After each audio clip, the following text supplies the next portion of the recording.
Hello everyone, welcome to my new mini blog. Mini বলবো না বড় বলবো বুঝতে পারছি না, কারণ গান্দ্রুক দেখাতে গেলে ব্লগটা একটু বড় করতেই হবে। আমি ভিডিও কেটে কেটে সারা হয়ে যাচ্ছি, কিন্তু কেটে উঠতে পারছি না। মনে হচ্ছে যেন তোমাদেরকে বহু কিছুই দেখানো হবে না, তাই যতটুকু সম্ভব ততটুকু দেখালাম। মুক্তিনাথ থেকে ফেরার সময় আমরা ডিরেক্ট চলে গেছিলাম গান্দ্রুকে। গান্দ্রুক ঢুকতে আমাদের মোটামুটি রাত্রি 8টা 10-15 বেজেই গেছিলো।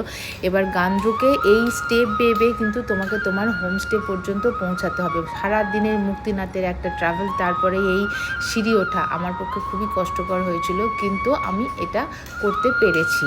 এবং এই কষ্টটা আমি ভুলে গেলাম কখন জানো, যখন আমি আমার হোমস্টেটায় পা দিলাম। দেখলাম এই হোমস্টেটা এত ভালো লাগছিল, চারিদিকটা এত সুন্দর, ওদের সুন্দর একটা মিউজিক বাজছিল, ক্যাম্পফায়ারের মতো হচ্ছিল, সবাই আগুন পোয়াচ্ছে বসে। আর গান্দ্রুক কিন্তু সত্যি ঠান্ডা, যে গান্দ্রুক যাবে ভালো করে জিনিসপত্র ঠান্ডার ক্যারি করবে। আর এই দেখো এই মহিলার উৎসাহের শেষ নেই, কারণ গান্দ্রুক আসার সব থেকে বড় ইচ্ছা ছিল ওরই, এবং নাইট স্টে করার। দেখো খাবার জায়গাটা কেমন সুন্দর, কি সুন্দর করে সাজানো, এইভাবে টেবিলে বসে তোমাকে খেতে হবে। আর এই ভুটটা দিয়ে ডেকোরেশন আমি এই প্রথম গান্দ্রুকেই দেখলাম। যে কোনো হোমস্টে যাবে, যেখানেই যাবে না কেন, এই ভুটটা দিয়ে ডেকোরেশন। চলে এসেছে আমাদের রাতের নেপালি থালি। ও মা, সকালবেলা ঘুম থেকে উঠে আমাদের ড্রাইভার মশাই আমাদেরকে ডেকে তুললো। ঘুম থেকে উঠে যা দৃশ্য দেখলাম, মানে সারাদিনের ক্লান্তি বলো, তার আগের দিনের ক্লান্তি বলো, পুরো ট্রিপের ক্লান্তি বলো, সমস্ত কিছুই শেষ হয়ে গেল এই সুন্দর দৃশ্য দেখে। কিন্তু দুঃখের বিষয় হচ্ছে, আমরা যে সুন্দরটা দেখেছি আমি ভিডিওতে সেটা ক্যাপচার করিনি, কারণ আমাদের জানা ছিল না যে সকাল সূর্য ওঠা থেকে শুরু করে সকাল 8:30 পর্যন্তই এত সুন্দর করে এই অন্নপূর্ণাটা দেখতে পাওয়া যায়। বাকি 8:30টার পর কিন্তু পুরো ক্লাউডে ঢেকে যায়। এটা কিন্তু আমার জানা ছিল না, তাই জন্য আমরা প্রথমটায় শুধু নিজেরা দেখতেই ব্যস্ত ছিলাম, ভেবেছিলাম পরে ভিডিও করব। তখন দেখলাম অলরেডি ক্লাউডে ঢাকা পড়তে শুরু করে দিয়েছে। তখন আমি হালকা করে একটু ভিডিও করা স্টার্ট করেছিলাম। তবে ভীষণ সুন্দর, ভেবেছিলাম পরের দিন দেখব আর ভিডিওটাও করব, কিন্তু ব্যাপার হচ্ছে পাহাড় তো তোমার কপাল, পরের দিনটা একটু ছিল ক্লাউডি। তাই আজকে যতটা ভালো আমরা ক্লিয়ার দেখতে পেয়েছিলাম, পরের দিন কিন্তু অতটাও ক্লিয়ার দেখতে পাইনি বলে আমরা ভিডিওটা করিনি। এই অপূর্ব দৃশ্য, মানে তুমি যতক্ষণ বসে থাকবে তোমার মনে হবে ততক্ষণই কম সময়। আরও একটু সময় বসে থাকলে, আরও একটু সময় দেখতে পেলে বোধহয় ভালো। কিন্তু এই টাইমিংটা খুব ভাইটাল, এই সকাল 6টা থেকে 8:30 একদম সুন্দর। তারপরে দেখছো এই যে ক্লাউডি হয়ে যাচ্ছে, তারপরে আবার কিন্তু দেখা যাবে দুপুর গড়িয়ে 3:30 থেকে, তারপর আবার দেখা যাবে। এই দেখো একদম ঝকঝকে রোদ, ঝকঝকে রোদ যাকে বলে, সেই ঝকঝকে রোদ। সবাই বসে আছে কিন্তু এইভাবেই দেখার জন্য, আমরাও ওইভাবেই দেখেছি। আমাদের হোমস্টেটা একবার তোমাদের দেখিয়ে দিই, খুবই সুন্দর খুব। আর এত হোমলি অ্যাটমসফিয়ার, এত সুন্দর ব্যবহার প্রত্যেকের, যে হোমস্টে মানে একটা হোমলি ফিলিং দরকার, সেটা একদমই আছে। এটা কিচেনের সাইডে একটা আয়না আছে। আমি প্রথমে ভেবেছিলাম আয়নাটা কিসের, তারপরে বলছি ওই আয়নাটা কিসের। এই দেখো এই যে মানুষগুলোকে দেখছো হাঁটছে, এরা অন্নপূর্ণা বেস ক্যাম্পে ট্রেকিংয়ে যাচ্ছে। অন্নপূর্ণা বেস ক্যাম্পে ট্রেকিংটা কিন্তু এই গান্দ্রুক থেকে শুরু হয়, আর মানুষজন এই রাস্তা ধরেই ট্রেকিংটা শুরু করে।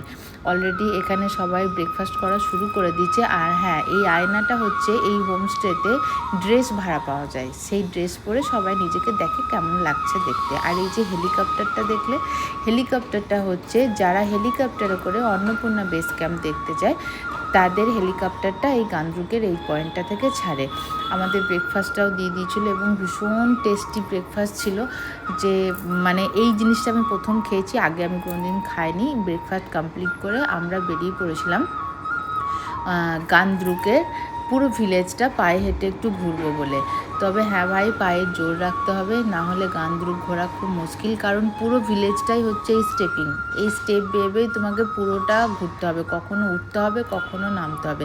আর হ্যাঁ, অন্নপূর্ণা বেস ক্যাম্প যদি তুমি ইয়েতে যাও, মানে ওই হেলিকপ্টারে যাও, তাহলে কিন্তু তোমার পার হেড 50,000 টাকা করে ভাড়া আছে, এটা বলে দিলাম।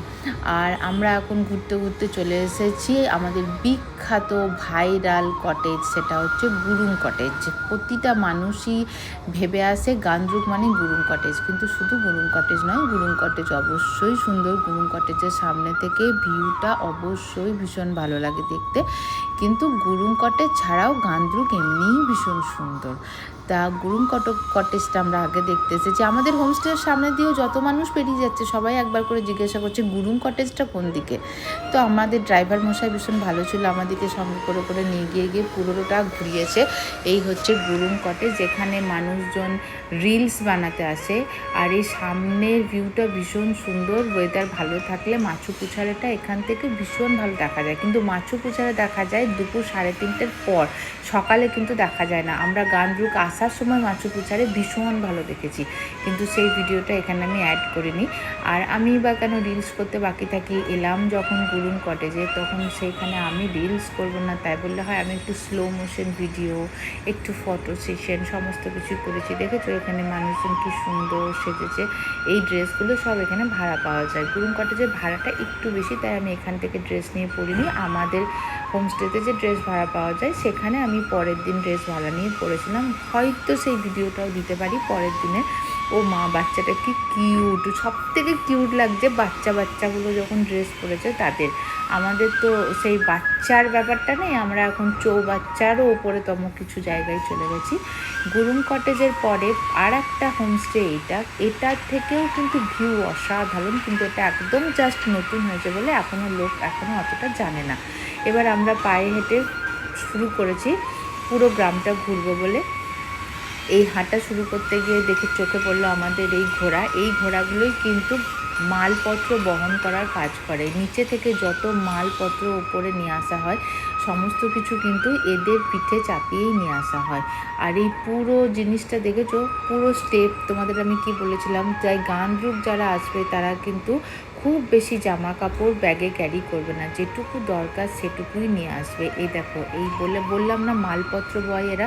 এই যে যত রিসর্টগুলো বানানো হয়েছে না, হোমস্টেগুলো, এই যে যত পাথর লাগে সব কিন্তু এনারাই বহন করেন, নিচে থেকে উপর থেকে যেখান থেকে যায় পাথর আনে, এইভাবেই কিন্তু নিয়ে আসে। দেখো পাহাড়ের মানুষদের জীবনযাত্রাটা কতটা কঠিন।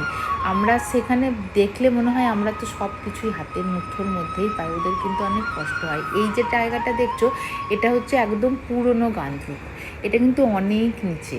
এটাও আমরা স্টেপ বেয়ে বেয়ে নিচে গিয়ে দেখে এসেছি পুরো গ্রামটা। তাই পায়ের জোর অবশ্যই লাগবে, না হলে কিন্তু গান্দ্রুক তুমি ঘুরতে পারবে না। মানে পুরোটাই এই সিঁড়ি বেয়ে তোমাকে উঠতে হবে, সিঁড়ি বেয়ে তোমাকে নামতে হবে, ফটো সেশন, ভিডিও সেশন সব কিছুই তোমাকে এর মধ্যে দিয়েই করতে হবে। তাই হোমস্টে পর্যন্ত সিঁড়িতে ট্রাভেল করাটাও হচ্ছে একটা চাপের ব্যাপার। তাই জন্য মিনিমাম জিনিসপত্র নিয়ে সবাই গান্দ্রুকে এসো। কার হোমস্টে কত দূরে সে কিন্তু কেউ জানে না। ওখানে পৌঁছানোর পর ট্রেকটা অনেকে বলে না, কেউ বলে আমি 2 ঘন্টা ট্রেক করেছি হোমস্টে পৌঁছাতে, কেউ 5 মিনিট, কেউ 10 মিনিট। আমাদের একটা 5-7 মিনিটেরই ট্রেক ছিল। সেটা তোমার হোমস্টে কোথায়, গাড়ির জায়গা থেকে হোমস্টে কোথায় সেটা ওপর নির্ভর করছে তোমার ট্রেকটা। আর এটা হচ্ছে একটা মিউজিয়াম, একটা হোমস্টে প্লাস মিউজিয়াম। এখানে নেপালের অনেক কিছু জিনিসপত্র সব সংগ্রহ করে রাখা আছে, যদিও আমরা এটার ভেতরে ঢুকিনি, কারণ আমাদের হোমস্টের পাশেই আর একটা সেম এই মিউজিয়াম আছে। এই দেখেছো কাঠের মড়াই, আমাদের যেরকম ধানের মড়াই সেরকম এটা কাঠের মড়াই করা আছে। আর কি সুন্দর করে টুকরি দিয়ে খুব সুন্দর করে সাজানো। এটা আমরা বাইরে থেকে দেখেছি এবং এখানে অনেকগুলো বেশ ছবি তুলে নিয়েছি। আমি তো যেখানেই যাবো জানো, সেখানে ছবি না তুলে কি আর আসবো? সেই সব জায়গায় ঘুরে ফিরে এবার আমরা ওই কোন দিক দিয়ে যে এসেছি আর কোন দিক দিয়ে যে বেরোবো সেটাও কিন্তু আমরা বুঝতে পারছি না। আমরা যে কোনো রাস্তা ধরে শুধু হেঁটে চলেছি, এদিক ওদিক সেদিক দিয়ে হেঁটে যাচ্ছি, আর এখানকার মানুষের জীবনযাত্রা কেমন সেটা দেখে যাচ্ছি। ওই যে বললাম গুরুং কটেজ মানেই কিন্তু গান্দ্রুক নয়, বা গান্দ্রুক মানে একা গুরুং কটেজ নয়। এখানকার মানুষের জীবনযাত্রা দেখতে গেলে কিন্তু তোমাকে পুরো গ্রামটা ঘুরে দেখতে হবে, তবে তুমি গ্রামের সৌন্দর্য পাবে। এই দেখো আবার সেই ভুট্টা দিয়ে ডেকোরেশন, অসম্ভব সুন্দর লাগছিল ভুট্টারই ডেকোরেশন। আর এই গোলাপগুলোর যা সাইজ, প্রত্যেকটা হোমস্টেতে এত সুন্দর লাগছে দেখতে। আর ইনি হচ্ছেন আমাদের হোমস্টের ওনার। খুবই ভালো হোমলি একটা অ্যাটমসফিয়ার। উনি ওনার ফ্যামিলির কথা, ওনার সন্তানদের কথা এসব আমাদের সাথে গল্পগুজব করছিলেন। এবার মোটামুটি এখানে সবাই নাইট স্টে করে দুপুরে লাঞ্চের আগে বেরিয়ে যায়, আর আমরাই ছিলাম যে 2 দিন এখানে ছিলাম। মানে আমাদের এত ভালো লেগেছিলো যে আমরা ঠিক করেছিলাম আমরা 2 দিন থাকবো।